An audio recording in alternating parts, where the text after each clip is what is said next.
शुरुआत होती है रमिका सेन के पीएम ऑफिस से। रमिका सेन को एक ऑफिसर बता रहा होता है कि पिछले 3 सालों से रॉकी ने विदेशों तक अपना बिजनेस फैला दिया था और इंडोनेशिया और अमेरिका में भी उसने कई इलीगल काम किए थे। इसीलिए इंडोनेशिया और अमेरिका की सिक्योरिटी फोर्स भी रॉकी को पकड़ना चाहती थी, पर अब रॉकी मर चुका है। पर इंडोनेशिया और अमेरिका में रॉकी के इलीगल काम अभी भी चल रहे हैं। रमिका सेन कहती है तो इंडोनेशिया और अमेरिका की गवर्नमेंट को उसके खिलाफ एक्शन लेना चाहिए।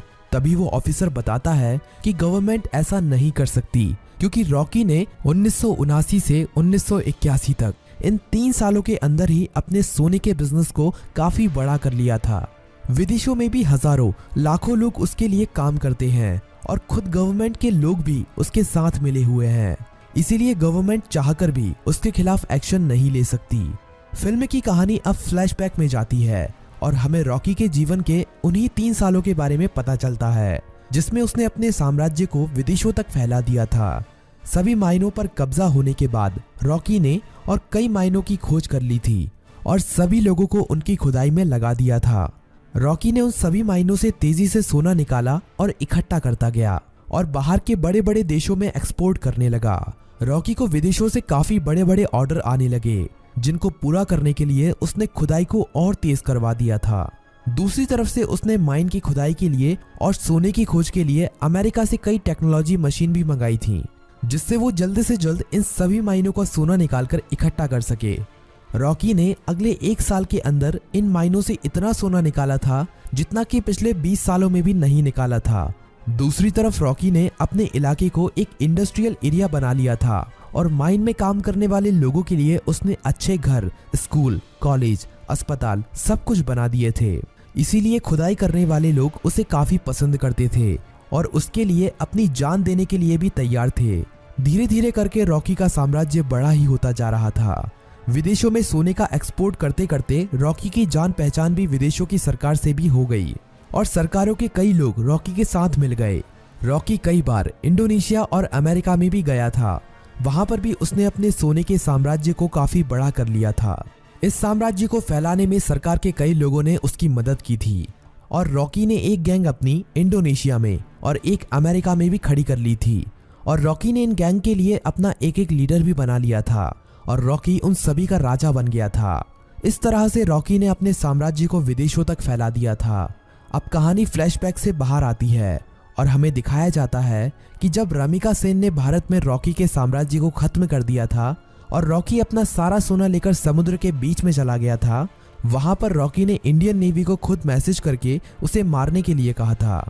तब इंडियन नेवी ने रॉकी के शिप पर मिसाइल छोड़कर रॉकी को मार दिया था, पर रॉकी वहां पर मरा नहीं था। रॉकी का सारा सोना उसी समुद्र की गहराइयों में उसी जहाज में दफन है और रॉकी को अमेरिका के सबमरीन ने बचा लिया था। ये सबमरीन अमेरिका के एक बिजनेसमैन की थी, जिसे रॉकी ने उन 3 सालों के बीच में अपना पार्टनर बना लिया था। रॉकी अब अमेरिका में सबसे छुपकर रह रहा था और वो महीने में कभी कभी इंडिया भी किसी को फोन करता था कि केजीएफ का क्या हुआ, केजीएफ को ठीक होने में कितना समय लगेगा। अब कहानी इंडिया में शिफ्ट होती है और हमें दिखाया जाता है कि सलार केजीएफ के तबाह होने के बाद केजीएफ को दोबारा से खड़ा कर रहा है और जो लोग बच गए थे उन सभी लोगों के साथ मिलकर रॉकी के साम्राज्य को दोबारा से खड़े करने में लगा हुआ है। सलार ये सभी रमिका सेन से छुपाकर कर रहा है, पर बहुत जल्द रमिका सेन को भी इसके बारे में पता चलने वाला है। धीरे धीरे करके सलार रॉकी के साम्राज्य को दोबारा से खड़ा कर देता है और दोबारा से माइनों में खुदाई शुरू हो जाती है। अब सलार रॉकी को फोन करता है और कहता है, मालिक, हमने आपका साम्राज्य दोबारा से खड़ा कर दिया है।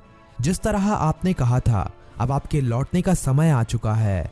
रॉकी कहता है, सलार, तुम्हारे लिए मेरे पास एक काम और है। तुम्हें उस सोने को समुद्र से निकालना है जो हमने इतने सालों से वहां पर छुपा के रखा है। वो हमारी माइनों से ही निकला हुआ सोना है। इसे हमें किसी भी कीमत पर समुद्र से निकालना है।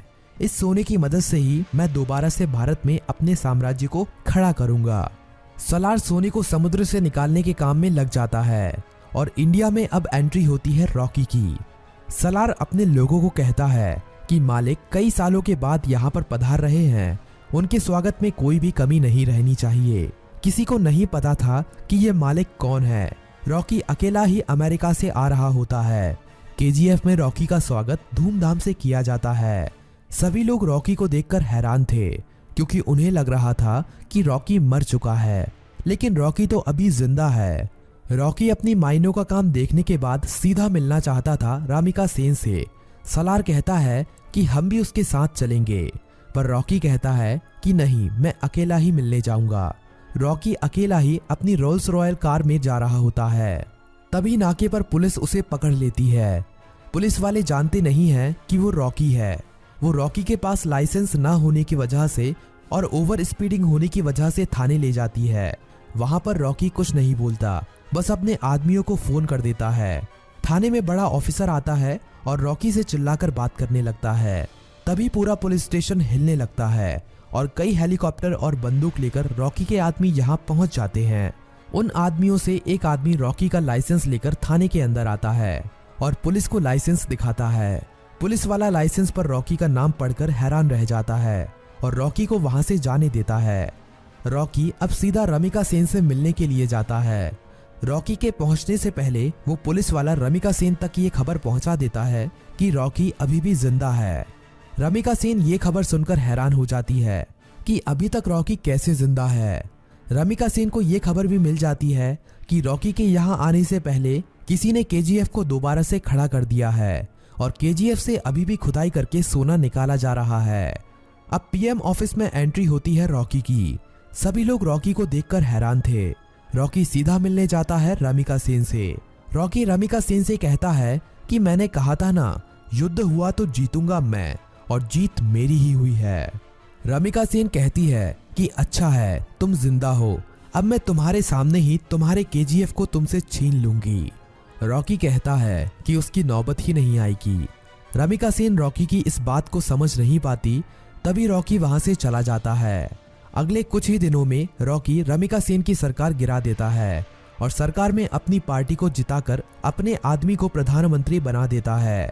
रॉकी अब दोबारा रमिका सेन को फोन करता है और कहता है कि अब क्या करोगे, अब तो तुम्हारी सरकार भी नहीं रही। रमिका सेन कहती है कि अब मेरी जिंदगी का एक ही मकसद है, तुम्हारी मौत। रमिका सेन रॉकी के सभी दुश्मनों को इकट्ठा करती है।